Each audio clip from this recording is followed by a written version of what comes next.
Hello everyone, it honestly feels like every time we think we're ready for the next update, something even bigger drops.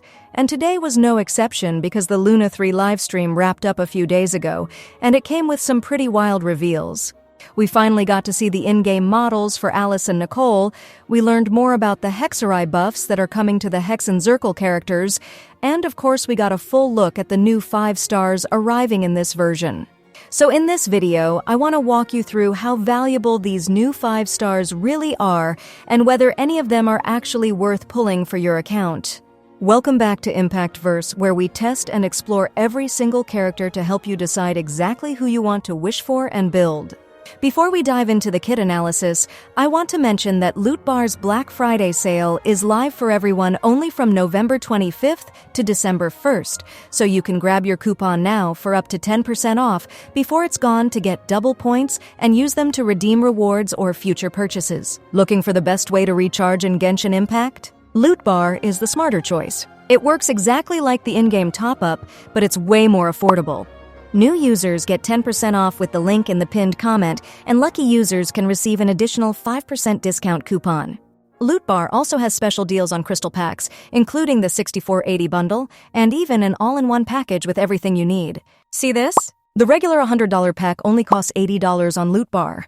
The process is simple and secure. You don't need your password or login. Just enter your UID, pick your server, choose your pack, and your crystals are delivered in seconds. Players around the world trust Loot Bar because it's fast, safe, and affordable. So don't waste your money. Click the link in the description or pinned comment and start saving on your top-ups today. Loot Bar, safe, fast, and way more affordable. Now for a quick reminder about the giveaways. Both of the 6480 Genesis Crystals giveaways are still active and will stay open until November 30th. I'll be announcing the winners on December 1st. As always, these are part of the monthly giveaways we do here on the channel, so if you haven't joined yet, make sure you do. All you need to do is be subscribed, watch all the videos, and comment your UID and region. 2 winners will be picked soon, so don't miss your chance. Alright, let's start with the first half of the banners, which are going to feature Durin and Venti. We still don't know the 4 stars yet, so we'll have to wait a bit longer for that. But I actually want to start with Venti, especially now that he's getting the new Hexarai buffs. He's becoming a solid on-field DPS, particularly if you go for his new weapon. That weapon is a big part of what elevates his damage. Without it, compared to the modern cast of characters, he still might feel a little lackluster. He's definitely the best DPS within his own group now, stronger than Wanderer and stronger than Xiao, but without the weapon, you might feel the struggle in really hard content like Stigian on Fearless, at least based on his current numbers. So if you really want to play DPS Venti and you want him to perform, you'd probably want to pick up his weapon too. But before doing that, wait for him to actually release so we can test him in-game. There are a few assumptions in the calculations and we need to confirm everything once he drops. Now, as a support, Venti gives a very powerful buff to characters who swirl inside his burst. This buff is strong enough to compete with or even outperform Varesa C6, which is one of the most powerful buffs in the game. It's absolutely possible that some characters would prefer running Venti over Varesa C6, especially if they benefit from Hex and Zirkel buffs or Hexarai resonance. And the obvious bait here is Varka, because he's from Mondstadt. He's presumably a Hexarai character, he'll probably want another Hex and Zirkel character on the team, and he'll be an Animo character. So just based on the facts we have right now, it looks like Venti is being positioned as his best in-slot support. But here's where things get really tricky. We don't actually know Varka's kit yet. And we've seen the developers do some weird things in the past, where a character ends up working better with someone who isn't even revealed yet, or ends up not needing the character everyone expected. So yes, maybe Venti will be best in slot for Varka, but maybe only for one patch, or maybe not at all, especially if Nicole or Alice ends up being his true best support. We just don't know yet, and I don't feel comfortable telling you to pull Venti specifically for Varka without that information. If it were me, I personally would not pull Venti just for Varka. But I do want to put the possibility out there so you're aware of it. Now let's talk about Durin. I've done a lot of videos about him already, and he's looking like a very strong character. He's at least a side grade to Mavuika on many teams where you normally use off-field Mavuika, and that alone is extremely valuable. Freeing up Mavuika is a massive upgrade to so many teams compared to using characters like Xiangling or Pyro Traveler. Durin being able to replace the off-field pyro slot for teams like Varesa, Mualani, and even Navia just gives your account a lot more flexibility, especially in Stigian Onslaught. He provides great off-field pyro damage, some of the best in the game. He's comfortable to use, he generates plenty of energy for himself, and can even become a top-tier DPS when infused with Bennett's Circle. He also provides resistance shred for a lot of different elements, basically everything except hydro and cryo. But I don't think we're going to see his full potential until we get more Hexarai 5-stars like Alice or Nicole, and I could see this being a rerun situation if you're unsure about pulling him now. I wouldn't pull him for future characters, but rather wait until we know what Alice, Nicole, and Varka actually want on their teams. He'll probably be best in slot for at least one of them, but I wouldn't gamble on that until we know more.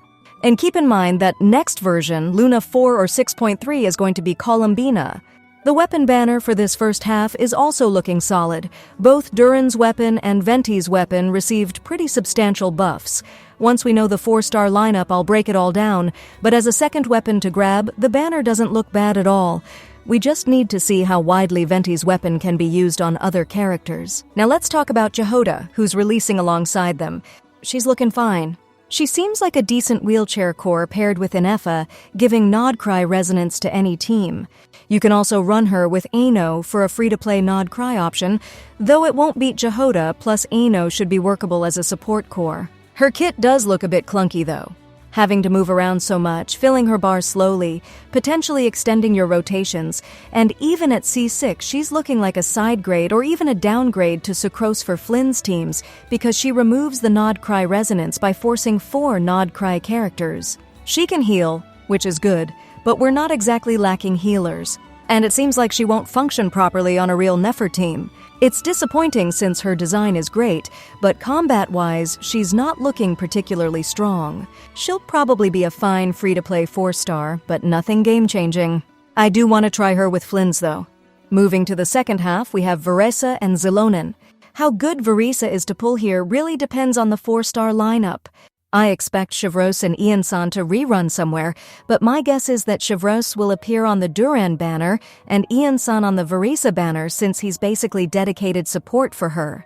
We did see Ian-san on the Mavwika banner, so he'll probably appear across other Mavwika banners too, but generally I think Ian-san will rerun with Varesa. The big issue is that with Columbina coming soon, Flynn's is slightly stronger overall because you don't have to rely on RNG for C6 4-stars.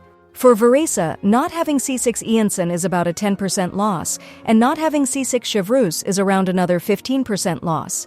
That adds up, and there's no guarantee you'll get either of them. Meanwhile, Flynn's can hit that DPS with a guaranteed Inefa. So even though people say Varesa is free-to-play friendly because she uses 4-stars, she actually loses quite a lot without those C6 supports, and those C6s cost nearly the same as pulling 3 5-stars on average. That's why the just get Varesa she's cheap thing isn't exactly true. She's very strong though. With the right setup, she's around the 3rd strongest DPS right now. With Durin freeing her from depending on Mavwika, she becomes even better. But the question is whether you're willing to pull for her right before Columbina. If you love Varesa, absolutely go for her. She can brute force Abyss or Stygian Onslaught, even with a free-to-play weapons, though it might feel annoying. Her signature weapon is a big upgrade, giving around 20% more personal damage, which matters a lot for her team output. If you're free to play and your roster still needs work, maybe skip the weapon, but the difference is noticeable. Now, Xilonen, and at this point, I think the only real reason to get Xilonen is if you want her specifically for Mavwika DPS, and in Stygian Onslaught, she usually feels like the best option when compared to other alternatives.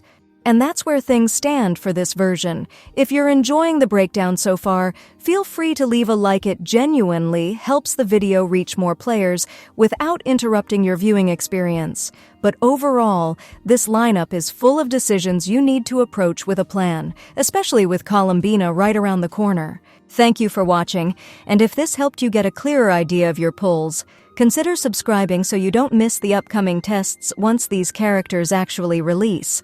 I'll see you in the next one.